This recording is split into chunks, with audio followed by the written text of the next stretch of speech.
Hello students, मैं doctor Ravichandran, physics department BMD college Dayalpur Bihar university से बोल रहा हूँ। आज हम लोग cardinal points of thick lens के बारे में पढ़ेंगे, जो BSc physics honours second year का पेपर 3 ग्रुप ए यानी ऑप्टिक्स से रिलेटेड है। तो cardinal points of thick lens पढ़ने से पहले हम कुछ बेसिक क्लियर करें। आपको याद होगा क्लास 12th में आपने पढ़ा होगा लेंस के बारे में। तो लेंस क्या होता था? लेंस दो स्फेरिकल सरफेस का एक कंबाइंड शेप होता था। स्फेरिकल भी हो सकता है, प्लेनो स्फेरिकल भी हो सकता है। तो दो स्फेरिकल सरफेस, स्फेरिकल ये एक स्फेरिकल यानी कि स्फेयर की तरह, और यहाँ पे भी एक स्फेरिकल सरफेस, इन दोनों को मिला के जो बना ये क्या है? कन्वर्जिंग लेंस या कॉन्वेक्स लेंस बोलते हैं इसको। ठीक है, तो इसमें आप देख सकते हैं कि इसका जो सेंट्रल पॉइंट होता है जिसके थ्रू एक लाइन जाती है, उस लाइन को हम लोग क्या कहते हैं? Principal axis. ठीक है, ओके। और इस सेंटर को क्या बोलते हैं? ऑप्टिकल सेंटर बोलते हैं। फिर ऑप्टिकल सेंटर इस लेंस का जो एक स्फेरिकल पार्ट है, तो ये स्फेरिकल पार्ट को अगर हम पूरे स्फेयर में चेंज करते तो उसका एक सेंटर होता है, वो सेंटर ये सी। तो इस फर्स्ट सरफेस का सेंटर ये है, और इस सेकंड सरफेस का अगर स्फेयर पूरा करते तो उसका सेंटर वहाँ पे है। इन दोनों को हम लोग बोलते हैं सेंटर ऑफ कर्वेचर। तो बाईं तरफ से देखें तो जनरली हम लोग ऑब्जेक्ट वगैरह यहाँ डालते हैं, तो वहाँ से कोई भी रे अगर आती है जिस सरफेस से पहले टकराती है तो उसको हम लोग बोलते हैं प्राइमरी सरफेस। तो उसके अकॉर्डिंगली ये पहला सेंटर ऑफ कर्वेचर हुआ, ये दूसरा हो गया। इसी तरीके से फोकस पॉइंट होता था, याद होगा कि फोकस पॉइंट क्या होता है? वो ऑप्टिकल सेंटर और सेंटर ऑफ कर्वेचर के बीच का मिड पॉइंट होता है। तो इस तरह से इसके लिए ये फोकस है और इसके लिए ये फोकस है। तो फर्स्ट सरफेस यानी प्राइमरी सरफेस के का है ये फोकस, तो इस ये क्या हो गया? प्रिंसिपल फोकस हो गया। तो दो फोकस का प्लूरल जो होता है यानी फोकस का प्लूरल, उसको फोकाई बोलते हैं। तो इसलिए मैंने यहाँ पे ध्यान दीजिए, मैंने लिखा है F1 और F2 फोकाई। ठीक है, और सेंटर ऑफ कर्वेचर तो आप जान ही गए C1 और C2। तो यहाँ पे ये सेंटर ऑफ कर्वेचर है। तो डिस्टेंस आपको मालूम होगा कि ऑप्टिकल सेंटर को ओरिजिन मानते हुए डिस्टेंस मेजर करते हैं। तो यहाँ से यहाँ तक को फोकल लेंथ बोलते हैं और यहाँ से यहाँ तक को रेडियस बोलते हैं। ठीक है, तो रेडियस हो गया। तो आई होप इतना ये पार्ट आपका रिकॉल हो गया है। ठीक है, अब हम लोग आगे बढ़ते हैं। अब हम लोग क्या पढ़ने जा रहे हैं? Cardinal points of thick lens. तो सबसे पहले हमें थिक लेंस के बारे में देखना है कि थिक लेंस दिखता कैसा है। तो देखो, थिक लेंस, आप अगर इस डायग्राम को देखें, थिक लेंस ध्यान से देखिएगा, एक स्फेरिकल पार्ट यहाँ पे, एक स्फेरिकल पार्ट यहाँ पे। अगर मैं इसको कंपेयर करूँ इससे, तो ये दोनों स्फेरिकल पार्ट एक दूसरे से एक एज यानी एक छोर पे मिलते हैं, लेकिन यहाँ पे इनका स्फेरिकल पार्ट डायरेक्ट कांटेक्ट में नहीं है। क्या हो जाता है? एक हॉरिजॉन्टल लाइन, एक सरफेस आता है, यानी ये दोनों स्फेरिकल सरफेस कांटेक्ट में डायरेक्ट नहीं। तो ऐसे शेप को हम लोग थिक लेंस बोलते हैं। ठीक है, अब थिक लेंस में जो पॉइंट्स होते हैं, जो कार्डिनल पॉइंट्स नाम दिया गया है, कितने कार्डिनल पॉइंट्स होते हैं उसके बारे में हम लोग जानकारी लेंगे।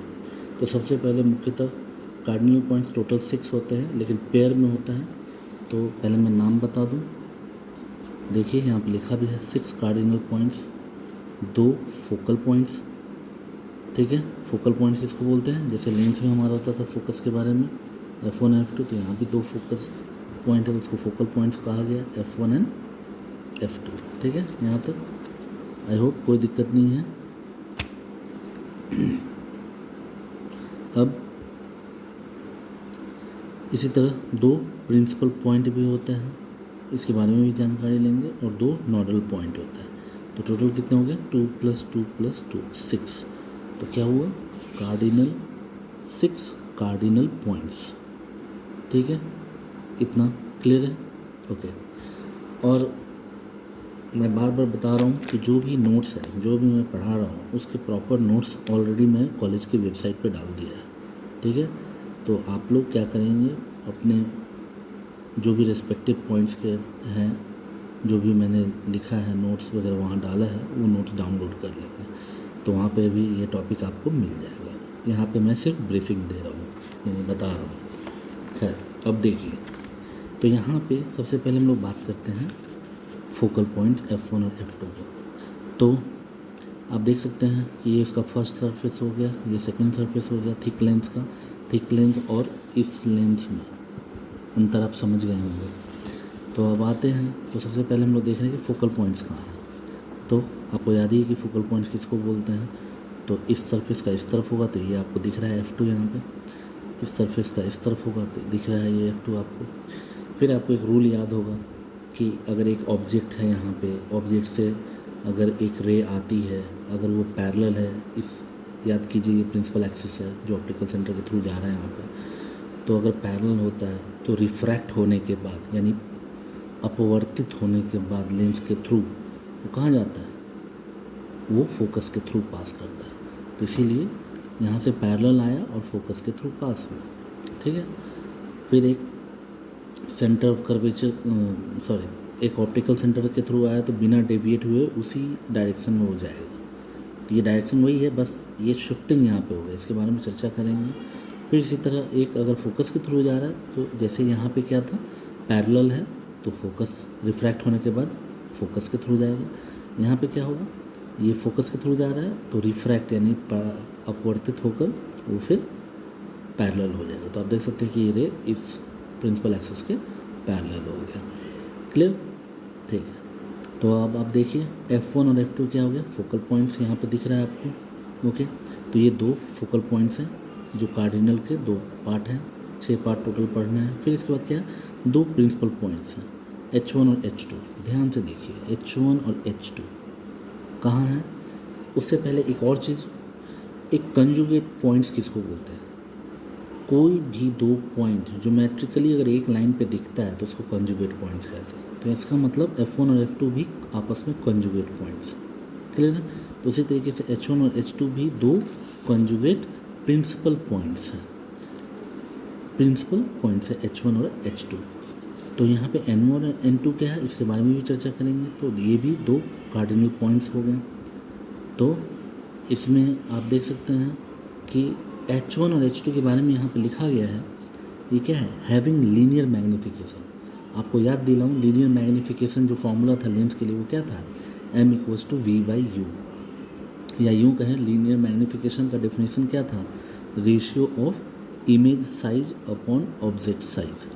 तो ये वही फॉर्मूला है। तो लिखा गया कि H1 और H2 जिसका यूनिट पॉजिटिव यानी +1 लीनियर मैग्नीफिकेशन होगा, तो ये H1 और H2 है। ठीक, H1 और H2 पे ही N1 और N2 भी कोइंसाइड करता है। तो इसको बोलते हैं नोडल पॉइंट्स, नोडल पॉइंट्स जिसका नामकरण N1 और N2 से मैंने यहाँ पे किया है, ठीक है।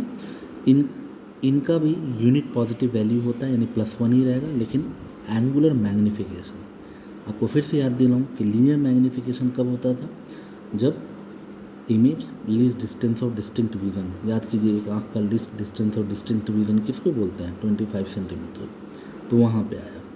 फिर एंगुलर मैग्नीफिकेशन कब होता है, जब फाइनल इमेज इन्फिनिटी पे बने, तो उस जगह एंगुलर मैग्नीफिकेशन होगा। तो इस तरीके से हमने क्या पढ़ा, 6 कार्डिनल पॉइंट्स होते हैं किसी भी थिक लेंस के लिए, और वो कौन कौन होते हैं, एक पेयर ऑफ यानी एक जोड़ा फोकल पॉइंट्स, एक जोड़ा प्रिंसिपल पॉइंट्स और एक जोड़ा नोडल पॉइंट्स।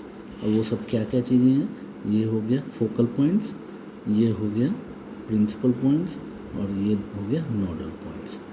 आई होप ये आपको अच्छी तरह समझ में आ गया होगा, ठीक है। आपको कैसा लगा ये ज़रूर बताएं, और इससे रिलेटेड जो भी नोट्स हैं वो आप प्लीज़ डाउनलोड कर लीजिए, कॉलेज के वेबसाइट पे ऑलरेडी डाला हुआ है। अब अगली बार हम पढ़ेंगे थिक लेंस फार्मूला कैसे डिराइव करते हैं। Till then thank you so much, take care.